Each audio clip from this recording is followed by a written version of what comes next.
Hi dears, welcome back. ഇന്നൊരു പുഡിങ്ങിൻ്റെ റെസിപ്പിയാണ് പരിചയപ്പെടുത്തുന്നത്.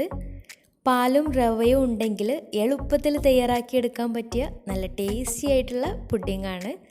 ആവിയിലാണ് ഇത് വേവിച്ചെടുക്കുന്നത്. പിന്നെ വായിലിട്ട് അലിഞ്ഞു പോകുന്ന ടൈപ്പ് വെറൈറ്റി ആയിട്ടുള്ള പാർട്ടികളിലൊക്കെ പരീക്ഷിക്കാൻ പറ്റിയ നല്ലൊരു ഡിസേർട്ടും കൂടിയാണ്. അപ്പോൾ വീഡിയോയിലേക്ക് കിടക്കുന്നതിന് മുമ്പ് ആരെങ്കിലും ചാനൽ സബ്സ്ക്രൈബ് ചെയ്യാതെയാണ് വീഡിയോ കാണുന്നതെങ്കിൽ സബ്സ്ക്രൈബ് ചെയ്യാൻ മറക്കരുത്. പിന്നെ പുതിയ വീഡിയോസിൻ്റെ നോട്ടിഫിക്കേഷൻസൊക്കെ കിട്ടാൻ വേണ്ടി തൊട്ടടുത്തുള്ള ബെല്ലൈക്കണും കൂടെ ഒന്ന് ക്ലിക്ക് ചെയ്യുക.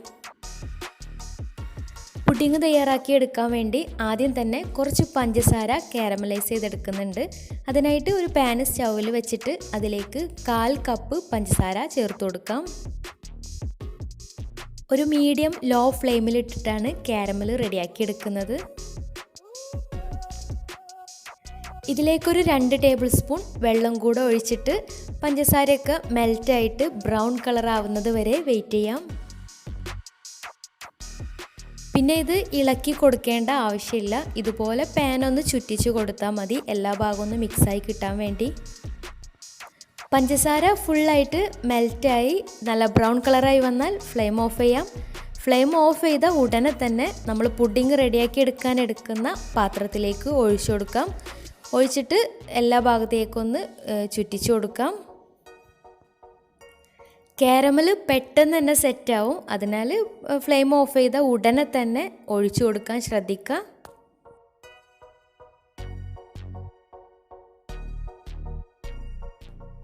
ഇനി ഇതൊരു ഭാഗത്തേക്ക് മാറ്റി വെക്കാം.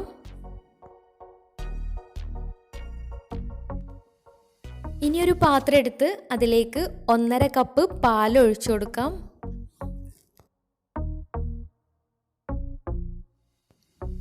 പാലൊന്ന് ചൂടായിട്ട് വരുമ്പോൾ അതിലേക്ക് 5 ടേബിൾ സ്പൂൺ പഞ്ചസാര ചേർത്ത് കൊടുക്കാം.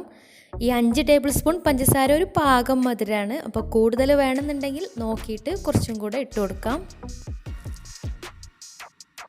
പിന്നെ അതിലേക്ക് 1 ടേബിൾ സ്പൂൺ നെയ്യ് കൂടെ ചേർത്തിട്ട് നന്നായിട്ട് മിക്സ് ചെയ്ത് തിളപ്പിച്ചെടുക്കാം.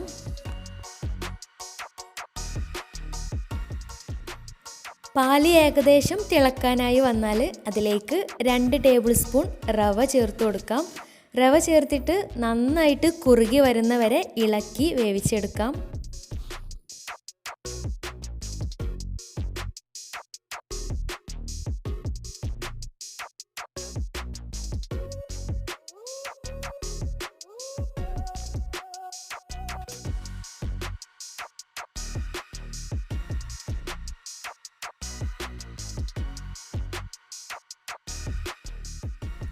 പാല് നന്നായിട്ട് കുറുകി വന്നാൽ ഫ്ലെയിം ഓഫ് ചെയ്യാം. ശേഷം തണുക്കാൻ വേണ്ടി ഒരു ഭാഗത്തേക്ക് മാറ്റി വെക്കാം.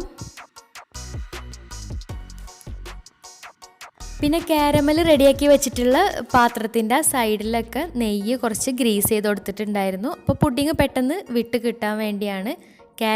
കാരമൽ വെച്ചിട്ടുള്ള ഭാഗം ചെയ്യണമെന്നില്ല, കാരണം സ്റ്റീം ചെയ്തെടുക്കുന്ന സമയത്ത് അത് മെൽറ്റായി വരും, അപ്പോൾ പെട്ടെന്ന് തന്നെ വിട്ട് കിട്ടുകയും ചെയ്യും. ഇനി ഒരു ബൗളെടുത്ത് അതിലേക്ക് 1 മുട്ട പൊട്ടിച്ചൊഴിക്കാം.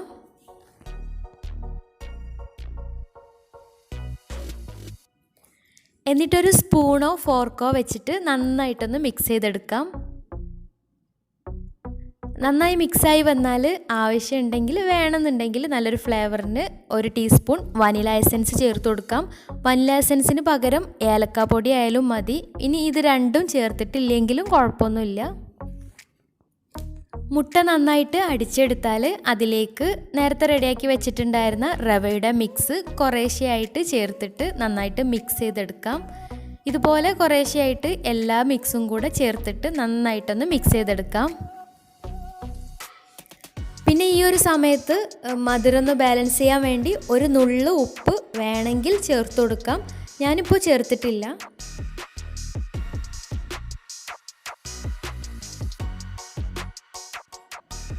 അപ്പോൾ റവയുടെ എല്ലാ കൂട്ടും മുട്ടയിൽ മിക്സാക്കി എടുത്തിട്ടുണ്ട്. ഇനി ഇത് നേരത്തെ കാരമൽ സെറ്റ് ചെയ്ത് വെച്ചിട്ടുള്ള പാത്രത്തിലേക്ക് ഒഴിച്ചു കൊടുക്കാം.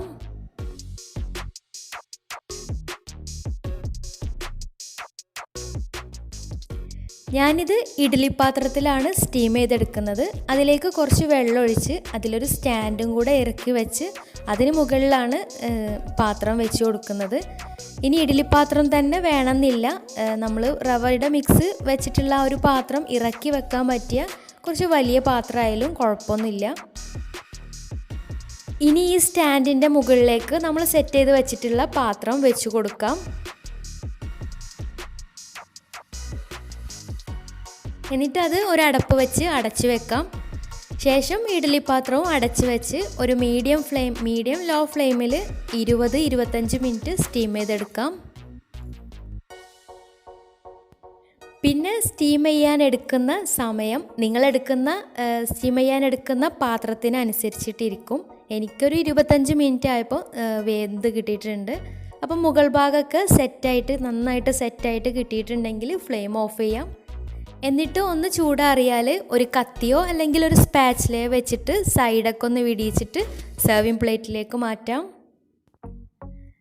പുഡിങ് നല്ല സെറ്റായിട്ട് കിട്ടിയിട്ടുണ്ട്. നല്ല കറക്റ്റായിട്ട് കട്ട് ചെയ്യാനും പറ്റുന്നുണ്ടായിരുന്നു. അപ്പോൾ കട്ട് ചെയ്യുന്ന വീഡിയോ റെക്കോർഡായിട്ടുണ്ടായിരുന്നില്ല. അപ്പോൾ എല്ലാവരും ഒന്ന് ട്രൈ ചെയ്ത് നോക്കുക. നല്ല ടേസ്റ്റി ആയിട്ടുള്ള പുഡിങ്ങാണ്, വെറൈറ്റി ആയിട്ടുള്ളൊരു പുഡിങ് കൂടിയാണ്. അപ്പോൾ ഇന്നത്തെ വീഡിയോ ഇഷ്ടമായെന്ന് വിചാരിക്കുന്നു. ഇഷ്ടമായെങ്കിൽ ലൈക്ക് ചെയ്യുക, ഫ്രണ്ട്സ് റിലേറ്റീവ്സിനൊക്കെ ഒന്ന് ഷെയർ ചെയ്യുക. പിന്നെ എന്തെങ്കിലും ഫീഡ്ബാക്ക്സ് ഉണ്ടെങ്കിൽ താഴെ കമൻറ്റ് ബോക്സിൽ അറിയിക്കുക. അപ്പോൾ മറ്റൊരു നല്ലൊരു വീഡിയോയുമായി വീണ്ടും വരാം. അതുവരെ ടേക്ക് കെയർ, ബൈ.